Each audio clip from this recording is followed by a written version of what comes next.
6 महिने झाले तरी मॉनिटायझेशन नाही. तुम्ही गेल्या 6 महिन्यापासून यूट्यूबवर व्हिडिओ अपलोड करत आहात, मेहनत करत आहात, पण अजूनही तुमच्या चॅनलवर मॉनिटायझेशन आलेलं नाही. मग कदाचित तुम्हाला वाटत असेल माझ्याकडून यूट्यूब होणार नाही, माझे व्हिडिओ कोण बघणार, चॅनल बंद करावा का? पण थांबा, फक्त 6 महिने मॉनिटायझेशन मिळालं नाही म्हणून तुमची मेहनत फेल झाली असं अजिबात नाही. आजच्या व्हिडिओमध्ये आपण समजून घेणार आहोत की मॉनिटायझेशन उशिरा का मिळतं, कोणत्या चुका टाळायच्या आणि पुढे काय केलं पाहिजे. त्यामुळे व्हिडिओ शेवटपर्यंत नक्की बघा. यूट्यूब म्हणजे लगेच पैसे नाही. सगळ्यात आधी एक गोष्ट समजून घ्या, यूट्यूब म्हणजे लगेच पैसे कमवण्याचं मशीन नाही. सुरुवातीला आपल्याला पैसे कमवण्यापेक्षा स्किल शिकवण्यावर फोकस करायचा आहे. व्हिडिओ कसा शूट करायचा, एडिटिंग कशी करायची, थंबनेल्स कसा बनवायचा, टायटल कसं लिहायचं, ऑडियन्सला काय आवडतं हे ॲनालिटिक्समधून कसं समजून घ्यायचं, हे सगळं शिकत गेलात तर तुमची स्किल वाढते आणि स्किल वाढली की कंटेंटची क्वालिटी वाढते. म्हणून आज मेहनत करा. उद्याच्या रिझल्टसाठी सुरुवातीचे काही महिने हे अर्निंगपेक्षा लर्निंगचे असतात. यूट्यूब एक स्किल आहे. यूट्यूबला फक्त एक प्लॅटफॉर्म म्हणून पाहू नका. यूट्यूब ही एक स्किल आहे. एक सक्सेसफुल क्रिएटर होण्यासाठी तुम्हाला अनेक गोष्टी शिकाव्या लागतात. Shooting, editing, thumbnail, title, story tellings, analytics. सुरुवातीला हे सगळं कठीण वाटते, पण पहिला व्हिडिओपेक्षा दुसरा व्हिडिओ चांगला झाला पाहिजे, दुसऱ्यापेक्षा तिसरा चांगला झाला पाहिजे. परफेक्ट व्हिडिओ बनवण्यापेक्षा प्रत्येक व्हिडिओमध्ये इम्प्रूव्हमेंट करा, कारण इम्प्रूव्हमेंट हीच ग्रोथची सुरुवात आहे. 6 महिने झाले तरी मॉनिटायझेशन नाही. आता सगळ्यात मोठा प्रश्न आहे, 6 महिने झाले तरी मॉनिटायझेशन नाही, मग काय करायचं? चॅनल सोडून द्यायचं? नाही.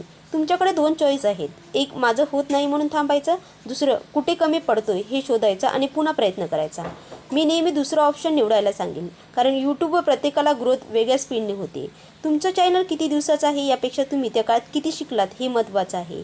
त्यामुळे मॉनिटायझेशन उशिरा होते म्हणून निराश होऊ नका. दुसऱ्याशी तुलना करू नका. हा पॉईंट खूप इम्पॉर्टंट आहे.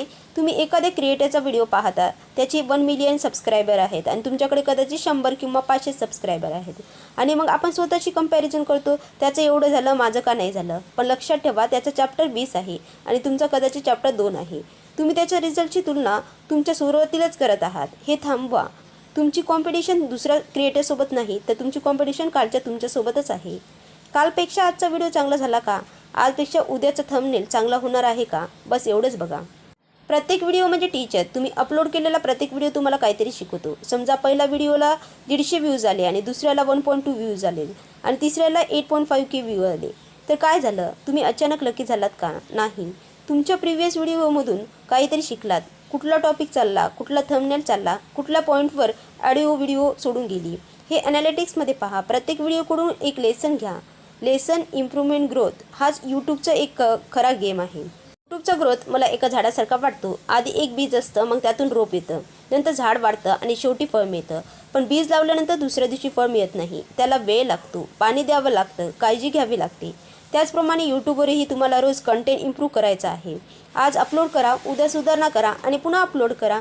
एक दिवस तुमच्या मेहनतीचं फळ नक्की मिळू शकतं. डिप्रेशनमध्ये जाऊ नका. कधीकधी आपण खूप मेहनत करतो, पण व्ह्यूज येत नाहीत, सबस्क्रायबर वाढत नाहीत, मॉनिटायझेशन होत नाही आणि मग मनात विचार येतं, आपण हे सोडून द्यावं का? पण अशा वेळी स्वतःवर विश्वास ठेवा. मॉनिटायझेशन उशिरा होणं म्हणजेच फेलर नाही. फेलर तेव्हा आहे जेव्हा आपण शिकणं किंवा प्रयत्न करणं सोडून देतो. म्हणून व्ह्यूज कमी असतील तर ॲनालिटिक्स पहा, प्रॉब्लेम शोधा, कंटेंट इम्प्रूव्हमेंट करा आणि पुन्हा कामाला लागा. स्वतःवर विश्वास ठेवा आणि काम करत राहा. रोज काय करायचं? आता प्रॅक्टिस क्वेश्चन. रोज यूट्यूबसाठी करायचं तरी काय? यासाठी एक सिम्पल चेकलिस्ट बनवा. 1. हुक इम्प्रूव्ह करा. 2. टायटल अट्रॅक्टिव्ह आणि रिलिव्हंट आहे का ते पहा. 3. थंबनेल चांगला आहे का? 4. व्हिडिओ एडिटिंगमध्ये अननेसेसरी भाग काढा. 5. ॲनालिटिक्स चेक करा. 6. कन्सिस्टन्सी मेंटेन करा आणि सगळ्यात महत्त्वाचं, फक्त विचार करत बसू नका, अपलोड करा. कारण परफेक्ट व्हिडिओची वाट पाहत बसलात तर प्रोग्रेस होणार नाही. शिकत राहा, सुधारत राहा, अपलोड करत राहा. तुमचा पुढचा व्हिडिओ व्हायरल होऊ शकतो. आज तुमच्या व्हिडिओला कदाचित 100 व्ह्यूज असतील, उद्या 1000 व्ह्यूज मिळू शकतात, त्यानंतर 10,000, 100K आणि कदाचित एक दिवस 1 मिलियनसुद्धा मिळू शकतात. पण पुढचा व्हिडिओ व्हायरल होईल की नाही हे आज कोणीही सांगू शकत नाही. म्हणून एकच गोष्ट आपल्या हातात आहे, पुढचा व्हिडिओ आजच्या व्हिडिओपेक्षा चांगला बनवणे. आज रिझल्ट नाही मिळाला तर उद्या पुन्हा प्रयत्न करा, कारण तुमचा व्हिडिओ तुमच्या चॅनलसाठी टर्निंग पॉईंट ठरू शकतो. कदाचित आज तुमचा चॅनल छोटा असेल, कदाचित आज व्ह्यूज कमी असतील, कदाचित अजून मॉनिटायझेशन झालेलं नसेल, पण तुमची स्टोरी अजून संपलेली नाही. आज तुम्ही शिकत आहात, आज तुम्ही मेहनत करत आहात, आज तुम्ही व्हिडिओ अपलोड करत आहात आणि कदाचित एक दिवस तुम्ही मागे वळून पाहाल आणि म्हणाल, चांगलं झालं त्यावेळी मी हार मानली नाही. म्हणून आजपर्यंत एक निर्णय घ्या, मी शिकत राहणार, मी सुधारत राहणार, मी अपलोड करत राहणार.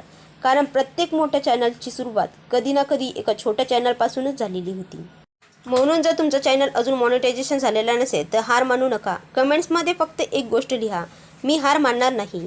आणि जर हा व्हिडिओ तुम्हाला युजफुल वाटला असेल तर लाईक करा, तुमचे क्रिएटर मित्रासोबत शेअर करा आणि अशाच यूट्यूब रिलेटेड व्हिडिओसाठी चॅनलला सबस्क्राईब करा. तुमची वेळ नक्की येणार आहे, फक्त तुम्ही प्रयत्न करणं थांबू नका.